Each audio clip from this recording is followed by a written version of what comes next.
Hai people-people yang budiman, selamat datang di channel pemersatu kelurahan yang tentunya patut dibanggakan. Apa kabar kalian semua? Semoga baik-baik saja ya. Jangan lupa dukung kami dengan cara subscribe, like, komen, serta hidupkan loncengnya biar gak ketinggalan jika ada video baru dari kami. Masih bersama film dalam negeri. Film ini berjudul Lupa Aturan Main. Tapi kalau main itu gak pernah lupa sih. Penasaran dengan kelucuan mereka? Penasaran gak? Penasaran lah pasti, masa enggak? Jika kalian penasaran dengan filmnya, simak video ini sampai habis dan intro.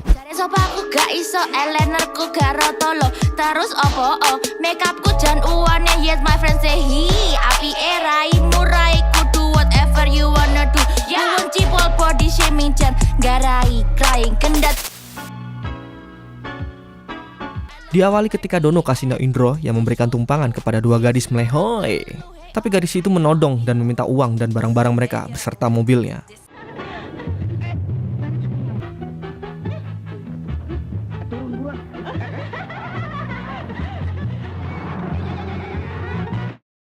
Di pagi hari Dono terbangun karena alarm dari jam bekernya yang selalu berbunyi dan langsung membuangnya.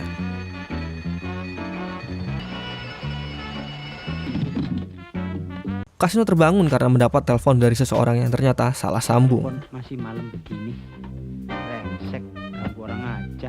Karena jamnya masih tetap berbunyi, Indro memasukkannya ke kloset. Mas Kasino yang sudah bangun, ia diberi tugas oleh Devi untuk menyiram tanaman. Perempuan di mana-mana bawel. Sebelum menyiram, Kasino melihat tetangganya yang menjemur sempak dengan bertulisan jadwal memakainya. Pantesan Helen steril sekali, tiap hari ganti. Kemudian gadis itu menghampiri Mas Kasino sambil merayu-rayu gitu. Devi yang melihatnya langsung mengerjai Kasino dengan membuka keran airnya. Devi memarahi Dono karena onde-onde yang diambilnya itu adalah acara untuk arisan mereka. Apaan sih? Jangan minggir-minggir, buat arisan. Kemudian Devi meminta tolong Dono dan Kasino untuk menjemput temannya yang bernama Sri di bandara. Karena Sri ada show besar di Jakarta dan mereka diundang semua. Karena mendengar nama Sri, Mas Dono menolaknya. Namun Mas Kasino dengan senang hati bersedia menjemput Mbak Sri. Mana ada namanya Sri keren. Iya. Singkatnya, di stasiun kereta api, tapi nggak ada apinya ya. Kasino menunggu kedatangan Mbak Sri. Dan ternyata Mbak Sri adalah Chong Ben alias Ben. Ya itulah. Gila si Devi ngerjain gua. Amfibi dia kirim. Mbak Sri memeluk Mas Kasino. Kemudian mereka pulang menaiki bajai dan Mas Kasino lah yang menyupir. Yang mana taksinya? Taksi, bajai. Setelah sampai di rumah, Mbak Sri mengira Dono dan Indro adalah pembantu Mas Kasino, serta memberitahu mereka bahwa dirinya adalah calon istri Mas Kasino. Kaget ya? Iya. Itu belum seberapa. Mas ini pembantunya Mas Kasino ya? Iya. Saya Sri, calon istri Mas Kasino, majikan kamu. Sri memarahi mereka agar merapikan rumahnya serta mengganti lukisan yang ada di dinding menjadi lukisan gedung bertingkat. Ganti dengan gambar gedung bertingkat. Devi yang melihat Mbak Sri memarahi Kasino karena Mbak Sri yang dibawa bukanlah Mbak Sri yang mereka kenal. Kemudian Kasino meminta maaf kepada Mbak Sri karena salah jemput orang dan mengusirnya. Tadi saya salah jemput, sekarang saya mohon keluar aja deh.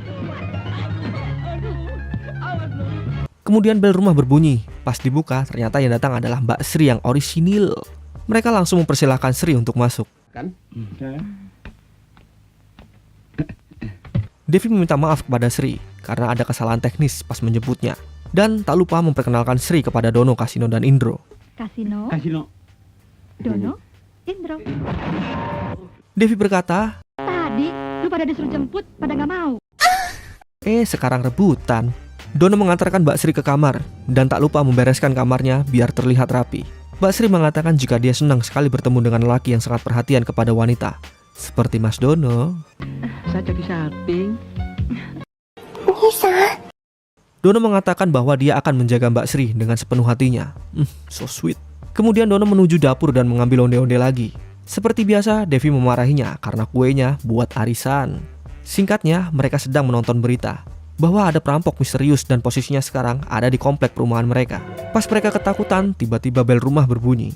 Kasino bersiap untuk memukulnya, namun ternyata yang datang adalah tetangga mereka yang ketakutan juga. Bang Boy memberitahu mereka bahwa nanti malam perumahan mereka akan kedatangan perampok misterius. Devi meminta Bang Boy dan istrinya untuk pulang dan bersembunyi di rumah. Namun Boy mengatakan bahwa dirinya mempunyai penyakit jantung. Jadi kalau kaget nanti bisa bahaya, makanya Boy ingin tetap di sini. Bel rumah kembali berbunyi. Paket Asia. Mereka semua membuka dan ternyata Pak RT lah yang datang dan memberitahu tentang berita yang tersebar di koran bahwa perampok itu akan datang di komplek mereka. Kasino mempunyai ide, jika perampok itu datang kemari, mereka menemui di pojok gang dan mengeroyok si perampok. Namun Mas Indro tidak setuju. Dia mengusulkan bahwa mereka harus menyimpan semua barang-barang berharganya di tempat yang aman, dan ketika perampok datang, mereka berpura-pura tidur saja. Karena mendengar hal itu, Pak RT memasukkan semua perhiasannya di kaos kakinya dan menitipkannya kepada mereka. Namun Devi menolaknya. Saya titip barang saya di sini ya. Enak aja. Dono mengambil onde-onde kembali, kemudian memarahi Dono kembali sambil meneriakinya.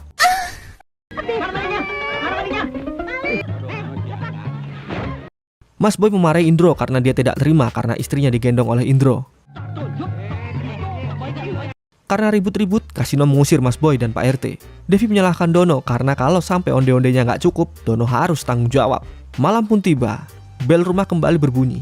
Ketika nanti pintu dibuka, para wanita mematikan lampu dan Dono, Kasino, Indro akan menghajarnya. Ternyata yang mereka hajar adalah Pak RT dan Mas Boyke.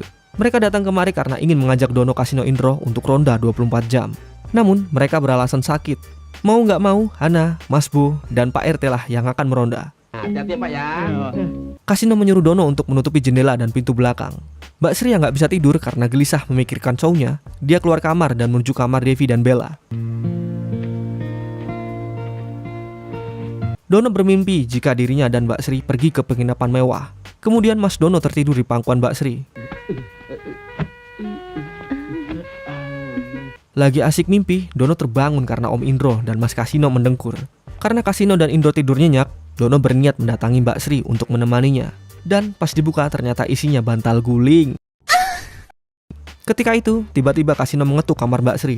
Dono menyemprot kakinya biar wangi dan berpura-pura menjadi Mbak Sri. Mas Kasino masuk langsung duduk dan mulailah merayu-rayu Mbak Sri sambil memijitnya sambil mengatakan bahwa pahanya lembut selembut sutra dari Tiongkok. Aduhai. Nggak nyesel saya mijitin kamu.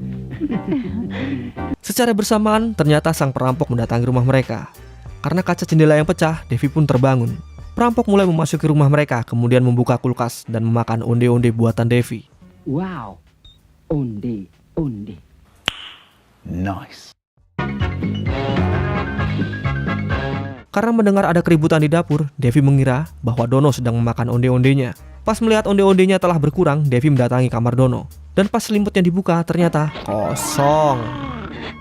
Karena hal itu, Devi masuk ke kamar Dona dan langsung membuka selimutnya. Devi menanyakan siapa yang memakan onde-ondenya. Karena merasa tidak memakannya, mereka mengecek kembali ke dapur. Dan betapa terkejutnya mereka karena onde-ondenya berkurang lagi. Kemudian mereka mendatangi Indro dan langsung memarahinya. Udahlah Andro, ngaku aja. Karena Indro tidak merasa memakan onde-ondenya, mereka menuju ke dapur. Dan ternyata onde-ondenya sudah berpindah tempat. Ini anak gue. Lihat. Dono melihat kaki seseorang di balik hordeng, kemudian langsung membukanya. Perampok langsung memegang Dono dan menyuruh mereka semua untuk angkat tangan. Dan jika ada yang melawan, Dono akan dibinasakan. Dono meminta mereka semua agar menyelamatkannya dan menyerahkan semua barang berharga milik mereka. Mau nggak mau mereka memberikan apa yang mereka punya. Iya deh.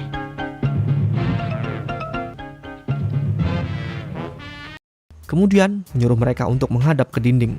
Pagi harinya mereka melaporkan kejadian itu dan menceritakan kronologi kejadiannya, serta memberitahu ciri-ciri perampoknya. Polisi meminta keberanian salah satu dari mereka untuk foto dan diterbitkan di koran dan televisi tentunya. Sambil mengatakan bahwa dia mengenali wajah perampok itu. Bahwa kamu mengenal wajah perampok misterius itu. Di sini Dono malah dihajar dan dituduh bahwa dia adalah perampoknya. Ya, karena ciri-cirinya disebutkan mereka tadi sama seperti Dono. Kemudian Pak Polisi menjelaskan bahwa Dono bukanlah perampok. Pak Polisi mengatakan bahwa foto Mas Dono akan ditayangkan di TV dan dicetak di koran bertujuan untuk memancing sang perampok keluar. Kalau polisi nggak datang bagaimana, Pak? Ya liwat lo. Sambil menunggu kabar, mereka menonton pertunjukan Mbak Sri. Dono, Kasino, Indro sangat terpukau melihat show-nya Mbak Sri. Keesokan harinya, terdapat berita koran yang mengatakan bahwa Mas Dono yakin bisa menangkap perampok di rumahnya. Dono sangat gelisah karena polisi yang akan menjaganya tidak kunjung datang. Bel berbunyi dan setelah dibuka, ternyata yang datang adalah Mas Boy dan Pak RT yang sedang mencari Mas Dono dan tak lupa memarahi Dono. Karena ulahnya ini, perampok itu akan datang kembali. Pokoknya kami akan panggil polisi untuk usir Dono. Tak berselang lama, bel rumah berbunyi kembali. Ternyata yang datang adalah polisi yang ditugaskan untuk mengawal mereka. Ketika Pak Polisi sedang makan onde-onde, Dono beranggapan bahwa ciri-ciri perampok itu sama seperti Pak Polisi. Kemudian Dono Kasino Indro mengambil senjata dan para wanita menggoda Pak Polisi itu. Lagi main double pak, biar gak sarengat. Latihan besok pertandingan, Pak. Nonton ya. Karena rencana mereka gagal, Devi berencana akan membuatkan onde-onde lagi. Onde-onde spesial pun sudah diberikan. Setelah memakannya, Pak Polisi tertidur karena onde-ondenya sudah dicampuri obat tidur. Di sisi lain, Mas Boy dan Pak RT bertemu polisi. Polisi itu menanyakan keberadaan Dono dan langsung menghampirinya. Dono dengan bangganya mengatakan bahwa dirinya sudah menangkap pelakunya. Pak Polisi memberikan sebuah kehormatan kepada Dono karena dia telah berhasil menangkap pelakunya. Kemudian ketika Pak Polisi memakan onde-onde, di sini gantian Devi yang mengatakan bahwa itu polisi kok ciri-cirinya sama seperti perampok kemarin ya. Giginya tonggos dan gelangnya pun sama persis. Namun, di sini Pak Polisi mengatakan bahwa kawan-kawan perampok itu akan membalas dendam karena mereka telah menangkap satu dari perampok itu. Kemudian mengajarkan mereka cara menghadapi perampok itu agar mereka tidak datang kembali. Mereka disuruh mengambil 5 buah kursi dan 5 tali. Di situ. Tali gantung di atas, berjajar. Dan mereka disuruh menaiki kursi dan talinya tepat di leher mereka. Namun tidak dengan Mbak Sri, karena Mbak Sri akan dijadikan istrinya. Di sini Pak Polisi berkata, perampok yang kalian tunggu adalah saya. Mbak Sri memberikan onde-onde spesial untuk perampok itu. Awalnya dia tidak mau memakannya karena masih kenyang. Karena rayuan Mbak Sri calon istrinya, perampok itu memakannya. Enak ya? Pak, bangun Pak. Perampoknya sudah ketangkap Pak.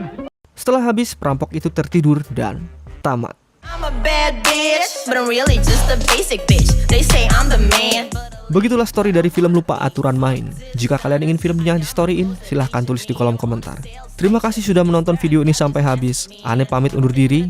Stay on to my channel, jangan kemana-mana. Sampai ketemu di video selanjutnya. Bye-bye.